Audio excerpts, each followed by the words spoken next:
Vous savez, comme chaque semaine dans cette émission, eh bien, on remet en lumière une personnalité qui a quitté le devant de la scène. La semaine dernière, on s'était intéressé à Séverine Ferrer. Alors, qui est l'élu cette semaine? Eh bien, c'est la chronique de Nicolas Toudert. Bonsoir à tous. Salut Salut Nicolas. Salut David. Salut, ça va bien? Faut que je trouve un truc sur vous, parce que j'arrête pas de m'en prendre un Julien. Ah, là, aujourd'hui, je suis clean au niveau du. C'est vrai que je n'ai pas vu Nelly Barclay, c'est formidable. Bon, si Voilà. je vous dis 11 célibataires coupés du monde, vivant dans un loft de 225 mètres carrés et filmé 24 heures sur 24. Non, Bravo. pas tout à fait. Love Story. Il est à fond aujourd'hui. Loft Story, évidemment, c'est l'émission qui a révélé notre Loana nationale, mais également une certaine Kenza. Elle a été accueillie avec des œufs et de la farine et des insultes à sa sortie du loft. Ça n'a pas été très facile. Pourtant, elle avait appliqué la recette miracle de la télé-réalité. Elle avait même fait le coup de la piscine avec Aziz, un candidat avec qui elle avait flirté dans le loft. Ça a moins de panache, bizarrement, Aziz et Kenza, que Loana et... Aujourd'hui, tout va mieux. Elle est beaucoup plus sérieuse. Elle est devenue animatrice de radio, même auteure de livres. Je vous propose de voir, on l'a retrouvée.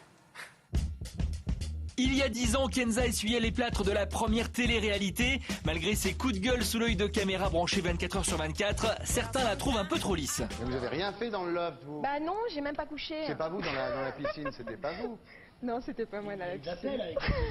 Il y a eu quoi? L'appel, Bien sûr. Bah, heureusement, il y a eu de l'appel. Avec Aziz, il y a eu flirtage sous la couette, quoi. Bon, maintenant, Ouais, c'était gentil, vraiment. C'était Vraiment vraiment sûr, gentil. Mais un petit bisou, ça ne fait pas le poids face à Loana et Jean-Édouard. Kenza est éjectée du loft au bout de 3 semaines. Mais même à l'extérieur, la belle fait encore parler d'elle.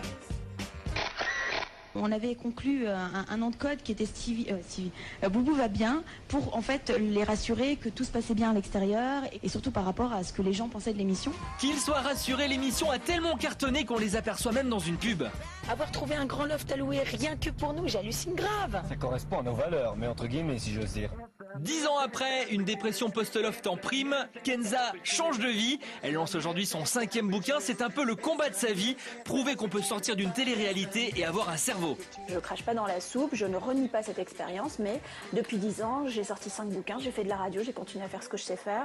Et voilà, aujourd'hui, je pense que ce qui est bien, c'est de défendre ça et de commencer par la télé-réalité, ça ne me dérange pas. Et Kenza ne s'arrête pas là. Elle se lance aussi dans la radio. Il est 10h25, j'espère que vous passez une très belle journée. Une place qu'elle a eu du mal à obtenir. Pas facile pour Kenza de décoller son étiquette d'ex-lofteuse, même après 10 ans. Vous arrivez, vous êtes obligé de convaincre tout le monde, mais 2 fois plus, parce que je suis considérée comme pas crédible quand j'arrive, alors que j'ai pratiquement, voire presque le même parcours que la plupart des gens qui sont dans ce groupe ou dans n'importe quelle radio où les professionnels travaillent, quoi. En tout cas, une chose est sûre, Kenza sait ce qu'elle veut. À moi toute seule, je suis vraiment loin d'être la Miss Météo idéale. J'ai pas de physique et j'ai pas, et je pense que j'ai pas la coolitude qui va avec, quoi.